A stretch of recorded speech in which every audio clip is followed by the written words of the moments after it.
to be strong, every breath hold, 'cause I can't move on till I let go.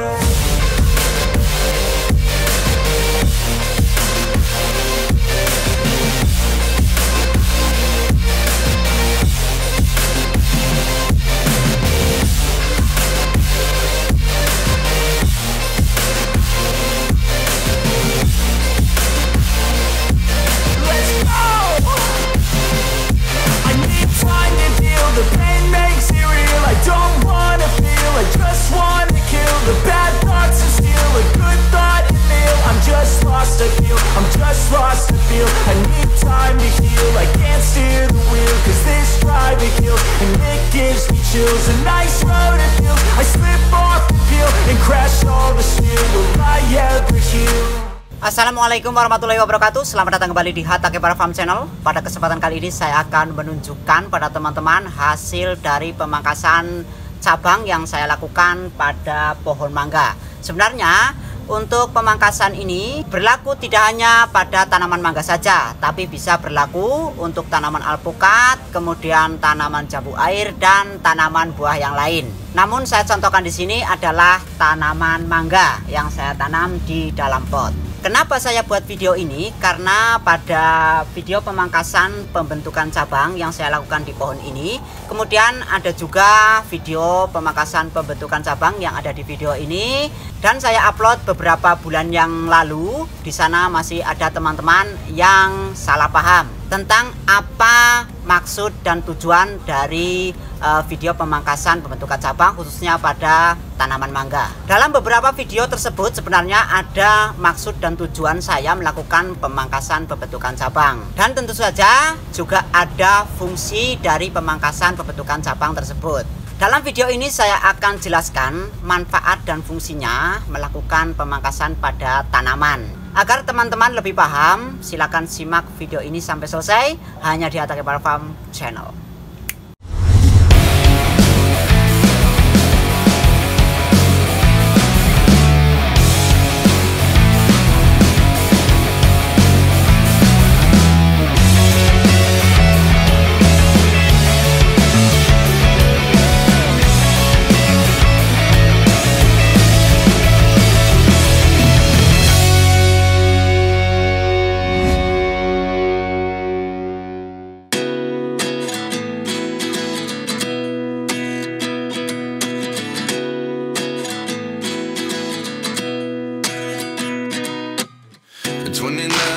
Myself wondering what did happen to the last 10.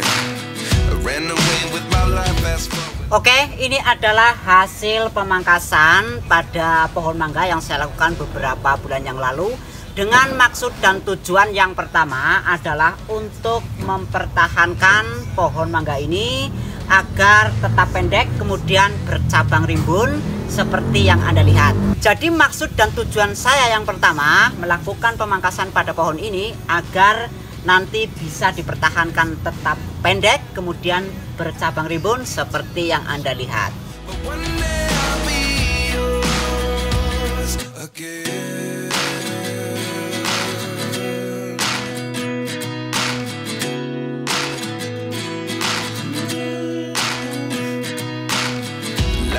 Come one in a dozen, the other 11 get something from nothing.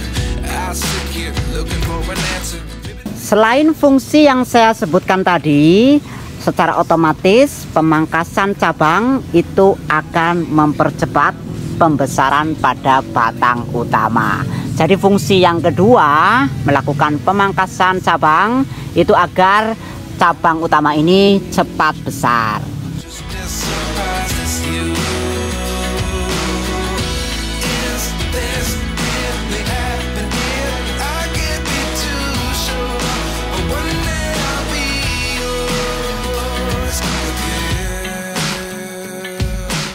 Tapi tentu saja harus didukung dengan pupuk ya. Pupuk yang saya gunakan ini adalah pupuk vegetatif atau pupuk pertumbuhan. Pupuknya apa yang digunakan untuk menunjang pertumbuhan pada batang, kemudian menyuburkan tanaman pada masa vegetatif. Di sini saya biasa gunakan pupuk NPK 16 16 16 dan saya kombinasi juga dengan pupuk organik. Pupuk organik yang biasa saya gunakan cukup mudah ya, pupuk kandang, tapi syaratnya yang sudah difermentasi. Dan pupuk kandang yang biasa saya gunakan itu adalah kohe kambing, kemudian sedikit saya campur menggunakan kohe kelelawar, difermentasi, kemudian bisa dipupukkan atau diberikan pada media tanam, khususnya yang ditanam di dalam pot. Cara penggunaan pupuknya saya biasa lakukan secara bergantian atau di rolling. Jadi jangan terus menerus menggunakan pupuk sintetis pada media tabulam pot ya. Sesekali itu diberikan pupuk organik agar nanti media tanam di dalam pot itu tidak mengeras.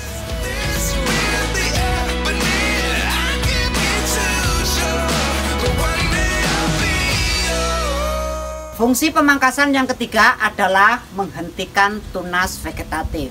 Tanaman yang ada di samping saya ini adalah tanaman yang cabangnya vegetatif semua ya, bisa dilihat.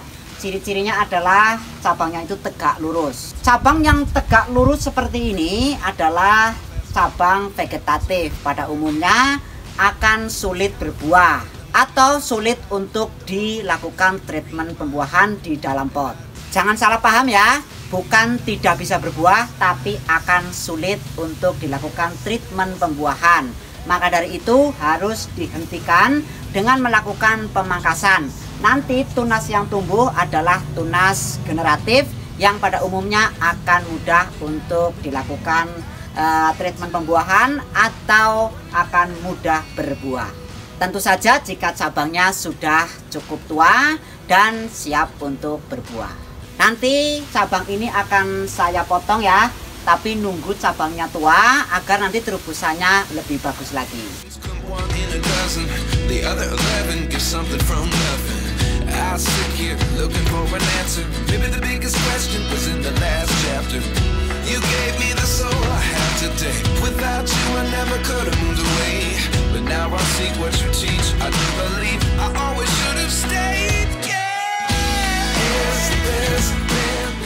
Fungsi yang keempat adalah untuk menyeimbangkan percabangan.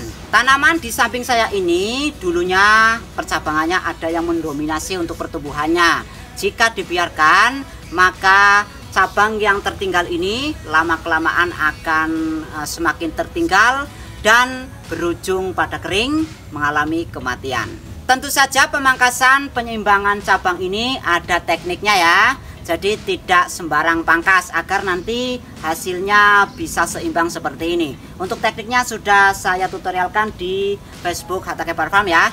Nanti di sana saya sudah buatkan tutorialnya step by stepnya.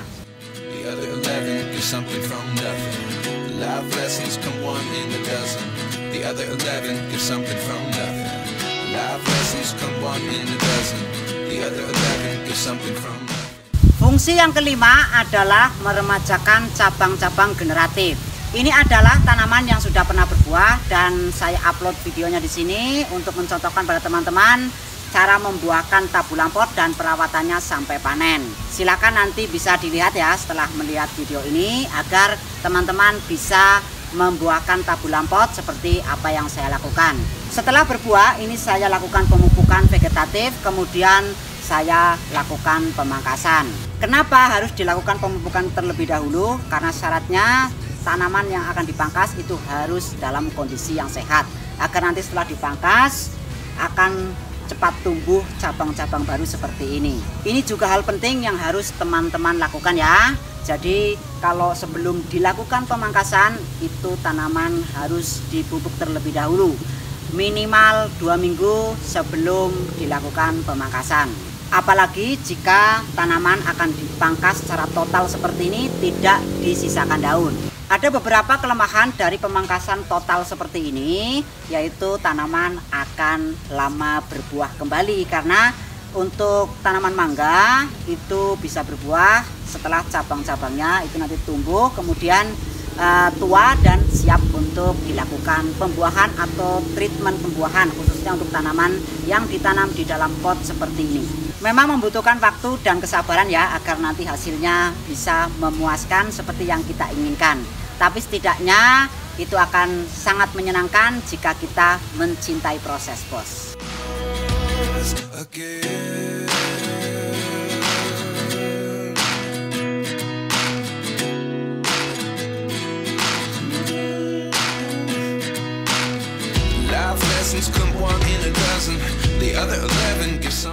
Kalau ini adalah tanaman yang saya lakukan pemangkasan beberapa bulan yang lalu, videonya ada di sini ya. Nanti teman-teman bisa melihatnya. Hasilnya seperti ini, sudah banyak cabangnya dan nanti bisa diupayakan untuk dilakukan treatment pembuahan. Mudah-mudahan bisa nanti berbuah.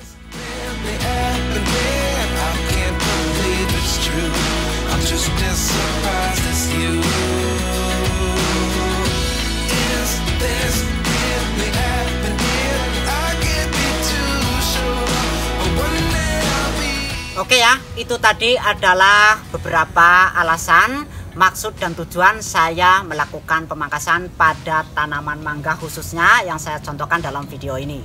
Setelah dipangkas tentu saja akan lama untuk berbuah, karena khusus untuk tanaman mangga memerlukan cabang yang tua, kemudian cabangnya besar sampai siap untuk dilakukan treatment pembuahan atau nanti berbuah. Jangan sampai salah paham, karena kemarin teman-teman ada yang tanya bagaimana caranya melakukan pemangkasan pembuahan pada tanaman mangga. Perlu teman-teman ketahui bahwa tanaman mangga itu butuh cabang yang tua, kemudian cabang yang besar agar siap berbuah. Pada tanaman mangga tidak ada pemangkasan pembuahan, yang ada adalah pembentukan cabang seperti yang setelah saya jelaskan dalam video ini.